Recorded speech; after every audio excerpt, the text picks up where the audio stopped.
بسم اللہ الرحمن الرحیم۔ السلام علیکم ورحمۃ اللہ وبرکاتہ۔ حضرت داؤد علیہ السلام کی قوم بندر کیوں بن گئی؟ اللہ تعالیٰ نے حضرت داؤد علیہ السلام کی قوم کو بہت سی نعمتوں سے نوازا تھا۔ حضرت داؤد علیہ السلام کی قوم کے 70,000 آدمی عقبہ کے قریب سمندر کے کنارے گاؤں میں رہتے تھے، اور یہ لوگ بہت خوشحالی کی زندگی بسر کرتے تھے۔ اللہ نے انہیں بے شمار نعمتوں سے نواز رکھا تھا، مگر لوگ اللہ کی عبادت سے غافل ہو گئے۔ اللہ پاک نے ان کا امتحان لیا اور انہیں ہفتے کے روز مچھلیوں کا شکار کرنے سے منع کر دیا کہ یہ لوگ باقی دنوں میں مچھلیوں کا شکار کر سکتے ہیں، بس ہفتے کے روز شکار کرنے سے منع کر دیا۔ اللہ پاک کی طرف سے آزمائش کے طور پر یہ ہفتے کے روز مچھلیاں بھی سمندر میں زیادہ ہوتی تھیں۔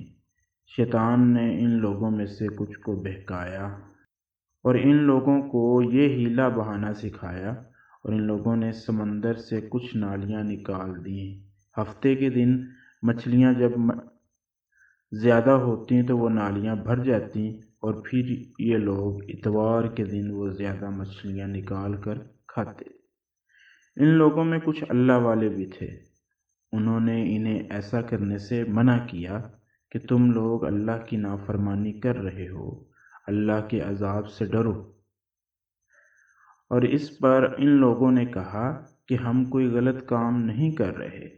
ان لوگوں کے سمجھانے پر بھی وہ باز نہ آئے، تو ان لوگوں نے گاؤں کے بیچ دیوار کر دی۔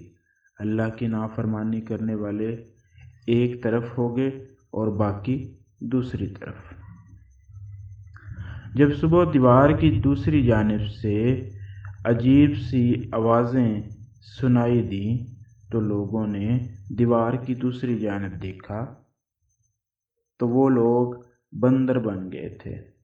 سب نے انہیں دیکھ کر اللہ سے توبہ کی اور اپنے ساتھیوں کو دیکھ کر رو پڑے۔ یہ اللہ کی نافرمانی کی سزا تھی جو ان لوگوں کو ملی۔ بھائیو، اللہ سے ڈرتے رہو اور اس کے احکامات کی نافرمانی نہ کرو، اسی میں دنیا اور آخرت کی بھلائی ہے۔